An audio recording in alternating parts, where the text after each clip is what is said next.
Generación MMA, donde lo único bueno es que al final se acaba. Es diferente, es pegador, es un iconoclasta, es un tipo original, noqueador, fuma como un carretero. Carlos Prates va a ser el protagonista de la Fight Night en Perth, en Australia. Este sábado se va a enfrentar a Jack de la Madalena. Va a ser un auténtico combatazo. Vamos a analizar mucho la figura de este particular peleador y también el de su gimnasio, los Fighting Nerds, que tuvieron una irrupción vertiginosa, una caída prácticamente a plomo y ahora están remontando de nuevo el vuelo. Es un equipo que vamos a analizar un poquito todos sus principales peleadores. Y también, por supuesto, vamos a tener ese debate. Tengo dos auténticos especialistas sobre qué les pasa a los jiu-jitseros ahora que llegan a las MMA. Vimos a Buchecha, hemos visto a Rodolfo Vieira, llegan siendo lo más granado dentro del jiu-jitsu y sin embargo llegan a la UFC y hacen el ridículo. ¿Qué está pasando? Don César Alonso, es un debate que además propusiste tú y que me parece interesantísimo. Creo que es interesante. Al final yo os voy a plantear mis argumentos de por qué creo yo que pasa esto, referido a los ritmos de combate, las diferencias entre el jiu-jitsu puro y el MMA, y luego me vais dando vuestra opinión, a ver. Y Humber García, admirado y querido compañero y maestro, a ti sin pregunta, tú directamente, suelta esa frase de conocimiento popular. Pues como vamos a hablar de Jiu-Jitsu, diré lo que dijeron. Había una frase que era de Samuel Cole que dijeron que el hombre hizo, o sea, Dios hizo a los hombres desiguales y Samuel Cole los igualó. Pues cambiaron esa frase que dijo, Dios hizo a los hombres desiguales y Helio Gracie los igualó. Así que vamos con Helio Gracie. Bueno, pues empezamos con nuestro protagonista, con Carlos Prates, que a mí me parece que es uno de los peleadores más carismáticos, que una irrupción además bestial, un hombre que, bueno, pues tiene este tipo de cosas, ¿no? Se le ve ahí, pone sus caras, tiene la suficiente desfachatez como en una conferencia de prensa, además en Estados Unidos, que eso prácticamente te cuesta cadena perpetua, se saca ahí un truja y se pone a fumar, dice Dana White, ¿qué huele aquí? ¿Qué pasa aquí con este hombre? Alguien ha fumado aquí. Pues es un tío, a ver, es un tío curioso, pero es un tremendo peleador, ¿eh? Y yo lo dije hace tiempo y creo que este es el que tiene poder para ser campeón de los Fighting Nerds, tío. Bueno, vamos a hablar de eso, sobre todo también un poquito la comparativa con sus compañeros, pero antes les tenemos que recordar que su primera apuesta en Winamax es reembolsable hasta un 150% y que tienen hasta 10 euros si aplican el código GMMA10, GMMA10, en el link que viene ahí en la descripción. Don César Alonso, tú también eres un seguidor de Carlos Prates, ¿no? Soy seguidor de lo que hace dentro de la jaula. A mí lo del fumeteo no me gusta y le va a pasar factura en alguna pelea, 5 asaltos, al final le va a molestar. Pero hay que rendirse, ¿no?, ante el striking que tiene este hombre. Es verdad que es un estilo curioso porque es que es completamente un francotirador. Él no te apabulla, él te va midiendo, te va tocando de vez en cuando y de pronto, ¡pam!, te saca el bazocazo. Gusta porque tiene ese peligro de KO todo el rato. Y luego además lo hace algunos de una forma espectacular, ¿no? Esa rodilla viral que tiene, la rodilla izquierda, el codo en giro, no sé, un tío espectacular. Recordemos que Carlos Prates gana su contrato en la UFC, en las Dana White Contender Series, una acción también espectacular. Dana White dice, es que este hombre me recuerda a Anderson Silva.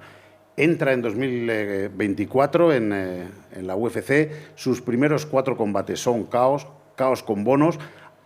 Nos llamó a todos la atención, nos dejó con la boca abierta, pero luego llegó ese combate que es el que quizá tengamos que analizar más, que es su derrota con Ian Machado Garry. Ahí se le vio un poco superado. Pero al principio, sobre todo, sí, ¿no? Sí, al principio, que luego al final terminó bien, terminó arriba. No sé, yo creo que también Ian Garry es un peleador muy móvil, es un tipo muy inteligente, Ian Garry peleando, es un tipo muy astuto, pega y muy completo. Entonces ahí como que yo creo que sintió un poco de vértigo, creo. Yo creo que sí, a mí la sensación que me dio de esa pelea es, y de Carlos Prates en general, es que si no consigue ese KO, es cuando le empezamos a ver las costuras, ¿no? Y empezamos a pensar, claro, si es que no era tan... O sea, en retrospectiva empezamos a ver, claro, si es que no era tan bueno, si es que realmente no dominaba tanto, si es que no hacía una superación continua en sus combates. Entonces, cuando no consigue el KO, creo que es cuando le vemos como si no tuviera más recursos, porque claro, no va hacia adelante a puntuar, no consigue derribos, no consigue control, entonces se nos queda ahí un poquito escaso de habilidades. Pero recordaréis que a mí lo que me llamó la atención es que tardó muchísimo entrar ahí en faena, que tardó mucho meterse en el combate, pero que luego, curiosamente, acabó muy fuerte, que quizá el problema fueron los primeros asaltos, porque acabó muy fuerte y estuvo incluso a punto de finalizar ahí a Machado Garry, que estaba ya pidiendo la hora casi con... Estaba pidiendo agua por señas, como dice. No, pero es verdad lo que dice César, porque la última pelea contra Leon Edwards, el primer asalto lo pierde. Claro, y lo pierde bien, Lo pierde, pero bien y lo perdido. pierde bien, ¿eh? O sea, le pierde bien. Yo recuerdo pensar en esa pelea, pues mira, si es que no, al final Carlos Prates no tiene habilidades. Es verdad que luego llega y lo noquea y queda como usted, pero el primer asalto da un repaso. A pesar de que la cara que está poniendo, Leon Edwards le da un repaso, ¿eh? O sea, lo pierde bien. Bueno, yo voy a partir una lanza a su favor. Yo creo que también esta gente que pierde y que luego es capaz de enderezar el rumbo con 2 victorias, como hizo con Geoff Neal, con Leon Edwards, para mí tiene muchísimo mérito. Y, por cierto, vuelve a Perth, donde ya en su día peleó, y es que su hija vive ahí en Perth. Sí, ¿Recordaréis ahí las imágenes que Australia. tiene? Que de una antigua relación, su hija vive en no vive en Perth, vive en Sydney, pero que la UFC le incluya en las carteleras en Australia le permite a Carlos Prates luego poder disfrutar de 4 o 5 días con su hija, que dice que es lo más grande que le ha pasado, ¿no? Pues sí, lo más grande que vaya a menudo también, ¿no? Sí. Que si eso lo va a ver, que no será por una hija, hombre, joder, lo que haga falta. No, pero hombre, un aliciente más, porque ahí el local es de la Madalena, es Jack de la Madalena, él es la cara B. Entonces hay que ver cómo sale, pero sí, es verdad. Y un triunfo de Carlos Prates puede significar la confirmación del resurgimiento de los Fighting Nerds, que desde luego tiene una historia curiosísima, porque en 2024 fue un torbellino, ganaron todos los combates, fue auténticamente espectacular, ¿no? La entrada en la UFC fueron el equipo de moda y, sin embargo, tuvieron el 2025 un año horribilis, ¿no? Como decía la reina de Inglaterra. Antes de que entremos en esta conversación, que me interesa mucho, lo que quería plantearos también es, en caso de que Carlos Prates, imaginaos, le hace un KO a Jack de la Madalena, tiene una oportunidad por el título, ¿le veis haciendo algo a Islam? No. Es que yo no le veo haciendo nada. Sería la pelea más dispareja No, de a ver, campeonato de los una últimos mano años. lo cambia todo, pero yo creo que no. ¿Pero quién le puede hacer algo a Islam? Quitando el Topuria. Que creo que estamos hablando ahí de un nivel complicado, Una ¿eh? cosa complicada, tío. Bueno, Morales igual tiene su chance, fíjate lo que te digo. Le doy más chance a Una Morales patada que por a Carlos sorpresa. Prates. ¿Sí? Morales, tío, tiene su chance, fíjate. Bueno, dejamos ahí la Pero bueno, el conversación. pegador siempre va a tener una opción, Sí, ¿no? no, eso sí. Una patada, Es que no, es que No lo lo Es vemos. que sí, le No, dominó no. Leon Edwards en la espalda y en el suelo. Claro, Sí, pero mira cómo acabó Leon Edwards Sí, al sí, final, ya, ¿no? pero es que Islam no es Islam, Leon Edwards. eso, Es que claro. la presión que hace Islam cuando te coge el pescuezo. Entonces ahí lo veo complicado. Pero Bueno. escucha lo que tú dices, lo mismo llega, va a coger la pierna y le mete un rodillazo Prates y lo pone mirando a los focos. Que puede pasar. Poco posible, pero probable. Dejamos ahí la conversación, entramos en los Fighting Nerds. Oye, por cierto, 6 victorias que tiene dentro de la UFC, las 6 con bono, que también eso supone ahí, le da para ver a su para hija. viajar, para sí. ver ver a a su la hija, hija, ¿no? para comprar un estanco, para lo que quiera, para lo que quiera gastar. Los Fighting Nerds, vaya comienzo en 2024, 2025 fue una auténtica debacle, ¿no? Un equipo que crece con Cayo Borrallo, que era un grappler que quería mejorar en el striking, acude a Pablo Sucupira y ahí empieza a crearse pues esa mística, ¿no? De los Fighting Nerds, con las gafas, con las victorias. Fue una savia nueva tremenda en la UFC, ¿no? Para mí ha sido el mayor ascenso de un equipo de MMA que he visto en toda mi vida, de ser un equipo desconocido, Sí, es sí. decir, de que no lo tuviéramos en el punto de mira para nada, a tener a 4 peleadores ganando, llamando la Claro. atención, haciendo actuaciones espectaculares. O sea, yo no había vivido un ascenso de un equipo así nunca. Para mí lo de los equipos son como oleadas, es decir, unos se vuelven como protagonistas y al final se diluyen. Hace algunos años teníamos el AKA, que estaban ahí pues los daguestanís, con Luke Rojo, con Caín Velázquez, era el equipo soñado y ahora no hay nadie ahí, Sí, parece sí. que se ha Y vaciado. el de Greg Jackson, fíjate. El de con lo Greg que era Greg Jackson, Jackson, tío, que claro. era como, ¡guau! El maestro de Greg. Y ahora. Hubo un momento con Kings MMA, que estaba Verdún, Vanderlei Silva. entonces luego se van diluyendo los equipos. ¿Qué pasa? El ascenso de los Fighting Nerds ha sido como... Porque fueron en 2024, creo que fueron 4 victorias de Carlos Prate, 2 de Cayo Borrallo, ganó Jan Silva también, sus 2 o 3 Rufi combates, entrando en la UFC. Mauricio Rufi, que fue de una entrada también en la UFC. ¿Y qué pasa luego cuando empiezan a venir las derrotas? Que fue como un castillo de naipes o las piezas estas de dominó, ¿no? Que cayó una y cayeron todas. Es que lo que decía de esas oleadas, ¿no? Y al final creo que esta oleada era tan grande que era imposible de mantener. O sea, ya ganaron la atención mundial. Pero podría haber sido más paulatino. Perdió Mauricio Rufi con Benoit Saint-Denis. Perdió Cayo Borrallo con Imavov. Perdió Carlos Prates con Ian Machado Agarri y Jen Silva también, que era el otro gran exponente, pierde con Diego López. Es decir, en 2025 tienen esas 4 derrotas, los 4 principales escuderos ahí de los Fighting Nerds pierden sus combates. Es que también con quien han perdido, es que, claro, es que no son piernas, ¿sabes? Claro. A mí lo que dice César fue como un boom. Yo tampoco quiero recordar a nadie que tuviera 4 puntales ahí haciendo actuaciones tan dominantes y tan espectaculares. Pero claro, han perdido con gente buena, pero claro, es que también estás en UFC, hay mucho nivel, pero luego hay que pegarse con los de verdad. Igual ahí es donde se ven los equipos que tienen pozo, como American Top Team, por ejemplo, o en Sanford MMA, que tienen ya un pozo de gente que dice, no, vamos a bajar el suflé, vamos a hacer las cosas más o menos bien. Bueno, pero el suflé bajo, pero luego ha habido recuperación. Ha habido recuperación, sí. Yo creo que van los años pares, ¿no? Porque luego ya ganó... ganaron a Rafael Fiziev, Borrallo ganó a The Reader... Prates ganó a Geoff Neal y a Leon Edwards y Jan Silva a Arnold Allen, es decir, que el 2026 ha sido año de victoria. Veremos a ver lo que viene, Veremos a ver lo que viene. A ver, es muy complicado, ¿no? Tener en un equipo 4 peleadores que lo ganen todo, o sea, venían arrasando. Pero podían ganar uno y perder otro, pero es que Eso parece que van ahí. Sí, parece que son buena gente, están hermanados, cuando pierden todos, esto es como los gemelos. Y aunque es a lo mejor adentrarnos un poquito en lo que vamos a hablar después, Marcos Buchecha creo que también había pasado. O sea, ahora los Fighting Nerds también es un sitio de referencia que tienen una plantilla fija de esos grandes peleadores. Mauricio Rufi ya ha dicho que también va a entrenar en otros sitios, que se lleva muy bien, que siguen con buena relación, pero que quiere probar otras experiencias, quiere una relación abierta, como se suele decir en términos de entrenamiento. No, de hecho, Mauricio Rufi prácticamente se fue. Ahí, ¿no? Un poquito. Hubo lío. Nada ahí. Sí, hubo lío también con Jan Silva, como que porque se fue a entrenar con Volkanovski, que era un posible rival de Jan Silva, entonces... hubo ahí cosas, ¿no? Y luego ha habido otros que sí vienen a entrenar, pues un poco para preparar a lo mejor un campamento, para hacer un trabajo específico de sparring, ¿no? Que eso ya creo que es más habitual, ¿no? Es muy habitual. La cosa es que precisamente creo que los Fightiners llamaron tanto la atención, además con este rollo de las gafas, como que somos los mejores analistas de las peleas y damos las mejores estrategias y los mejores entrenamientos, que eso lógicamente llama la atención de todos los peleadores. Y muchos pues se han visto atraídos por eso.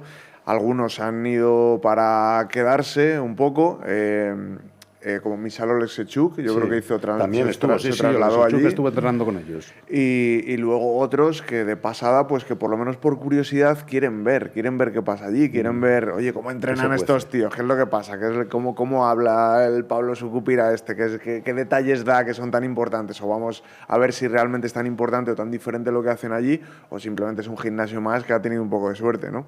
Pues es normal que se vean atraídos. Bueno, y ahora la gran pregunta, ¿quién es realmente el bueno de los Fighting Nerds? ¿Con quién se queda Don Humber García? Carlos Prates. Carlos Prates. Yo creo que sí, tío. Sí. Yo creo que sí. Pues fíjate que yo soy más de Jan Silva, tío. Sí, pero porque se parece a Héctor o por algo o por su estilo. Por eso también, pero porque le veo más completo. Veo que Jan Silva puede someter, tiene ese striking también de ser un francotirador, tiene mandíbula, tiene garra y todo lo loco que está fuera de la jaula. Dentro de la jaula es un peleador inteligente, aunque cueste creerlo, ¿no? Pues yo me quedo con Cayo Borrallo, me cae muy bien además. Conocimos en París, sí. Es un tío, un fenómeno, me parece completísimo como deportista, quizá menos espectacular que Silva o que Prates, pero me parece que es un auténtico fenómeno. Por cierto, para este sábado, ese combate de Carlos Prate con Jack de la Madalena, las cuotas de Winamax, 1,94 si gana Jack de la Madalena, 1,86 si gana Carlos Prates, es decir, el brasileño favorito, pero por muy poco. Por muy poquito. Rozando el poste, como dice el fútbol. Bueno, pues nos vamos a ese debate que tenía yo muchas ganas, que tú habías propuesto, César.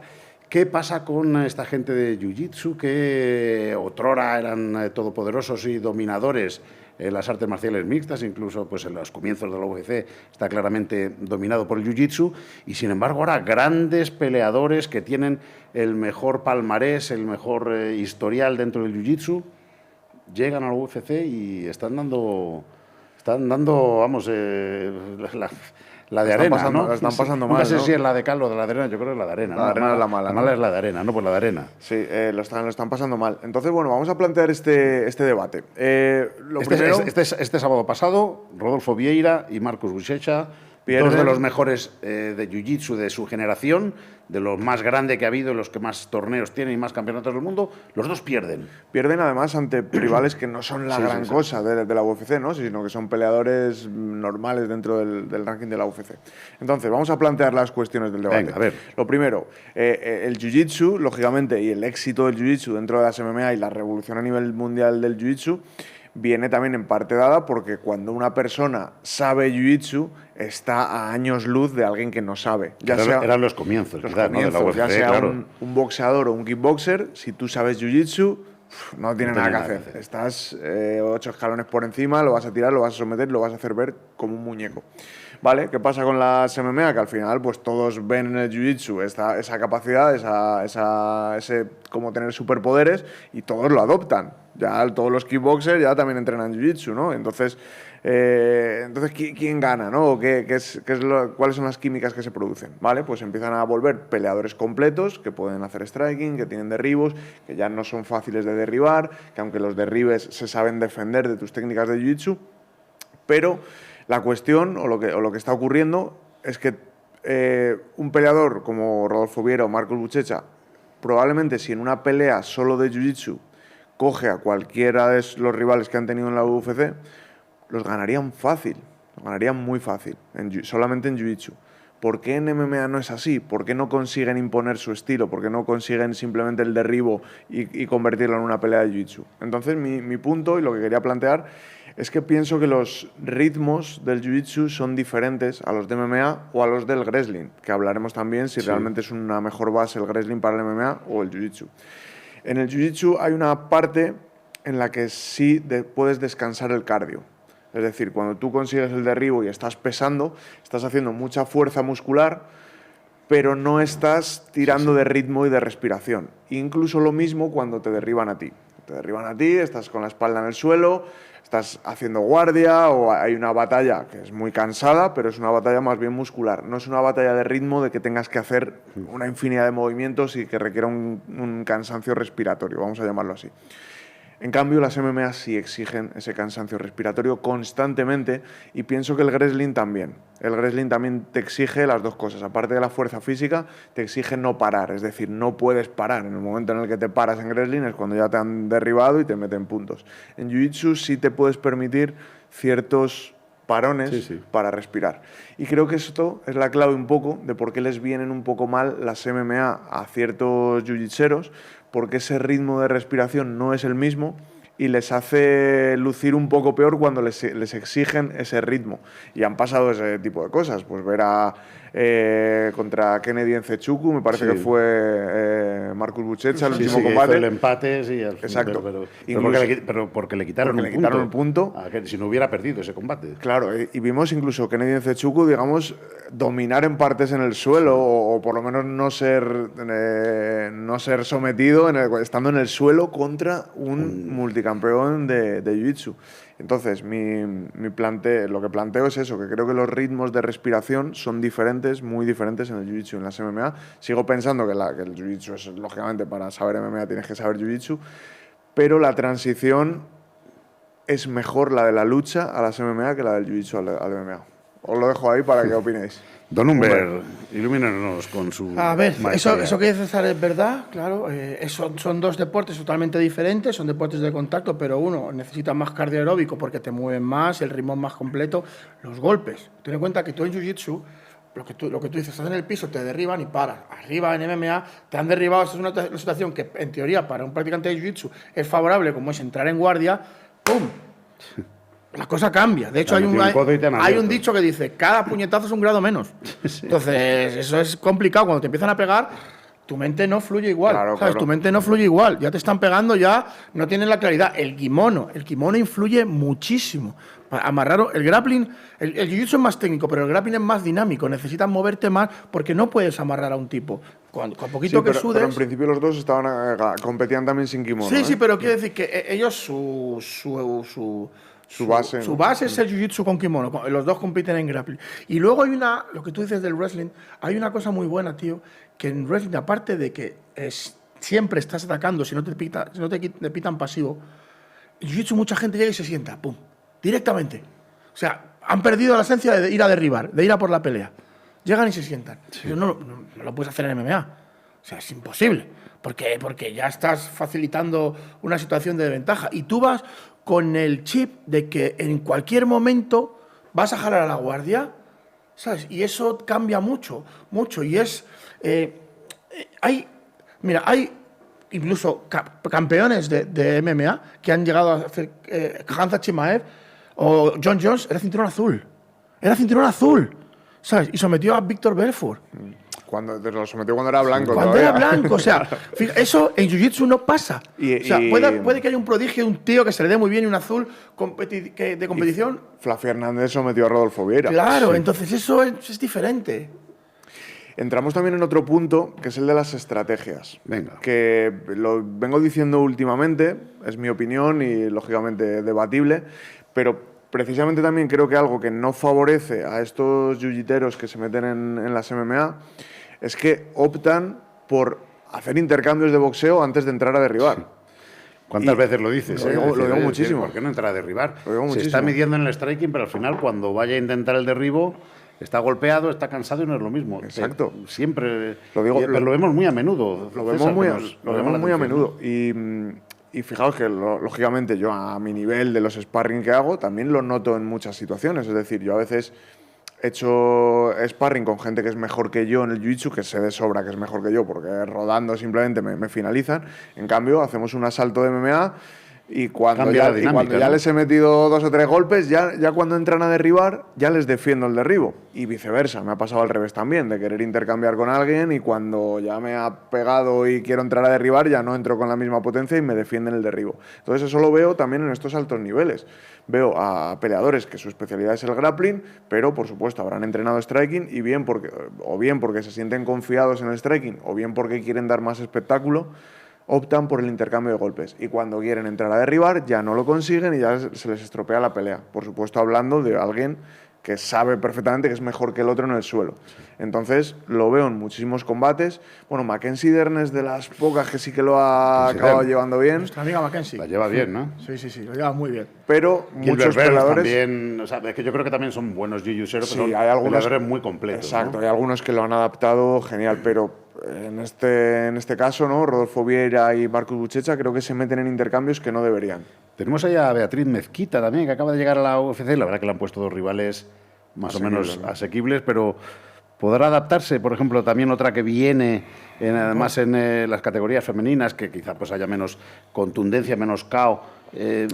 ¿Puede ascender dentro de la UFC? Hay que ver con lo que le toca. Si ascender, seguro que puede ascender, porque es lo que dice César.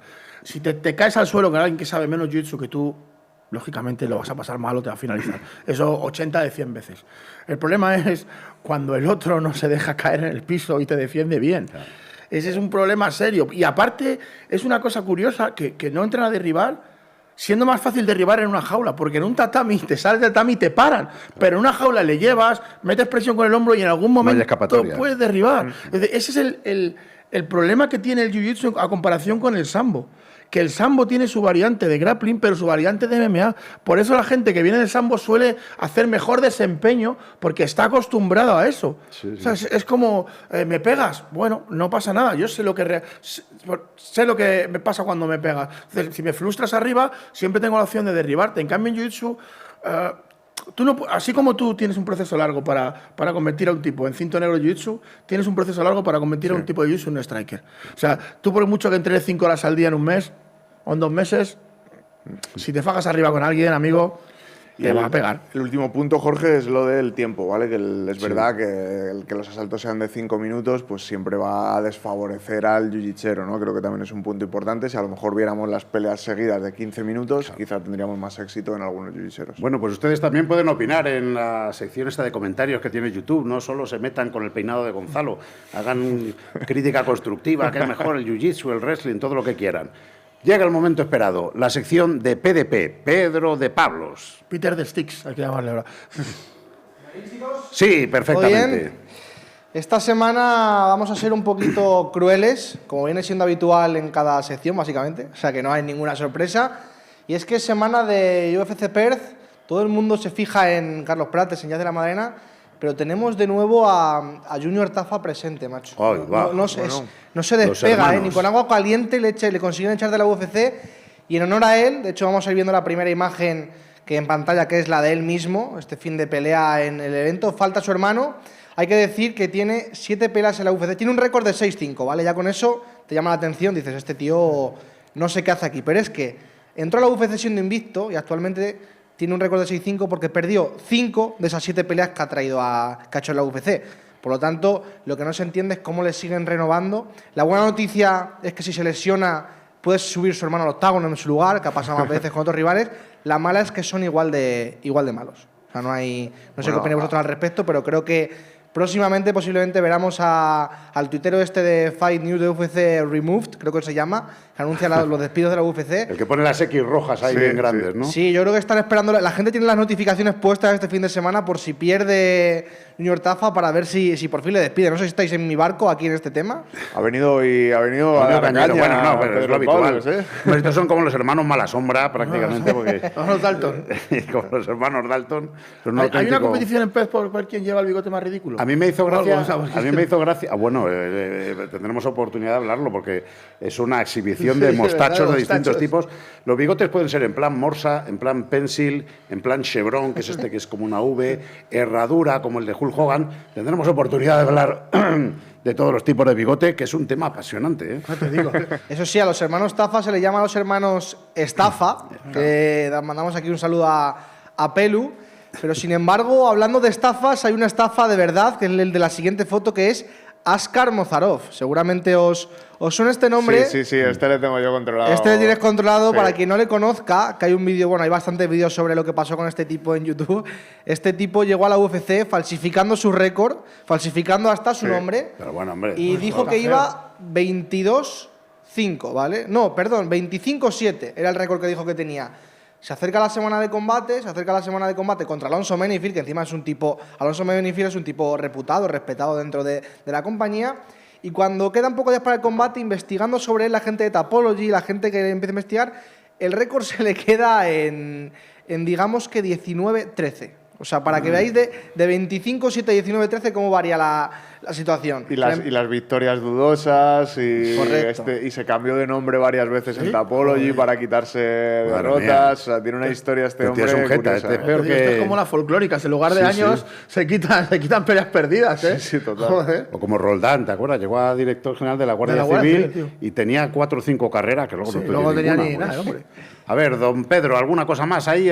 Sí, bueno, el desenlace de este hombre fue obviamente que le noquearon en el primer asalto y le expulsaron de la UFC. O sea, no tiene más misterio contra Alonso Menifield. Vamos a por la siguiente, que es Jason Reinhardt, que si te metes en el perfil de este chico, que es el de la siguiente foto, verás un récord de 23 y dices, no está tan mal, ¿verdad? Bueno, pues llegó a la UFC invicto, era un hombre que fuera de la UFC era un animal, pero llegó a la UFC, entró en la UFC, perdió y lució tan mal que le echaron, hizo otras 2 peleas fuera de la UFC y ganó. Por lo tanto dijeron lo de la UFC. Bueno, a lo mejor es de estas historias que es un tipo que le echamos, resurge, como ha pasado con Brandon Moreno, ¿no? Cualquiera. Claro, que como un Zalal, un Brandon Moreno, pues no. O sea, le volvieron a fichar, perdió otras 2. O sea, que los 3 combates que tiene la historia en la UFC los perdió los 3 y ya sí que dijeron, mira, no nos has estafado, igual que ha pasado con Mozarov, pero este al menos fue de cara, ¿no? Fue de cara.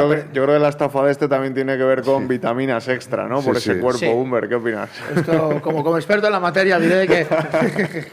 Bueno, pues nada, muchas gracias, Pedro de Pablo.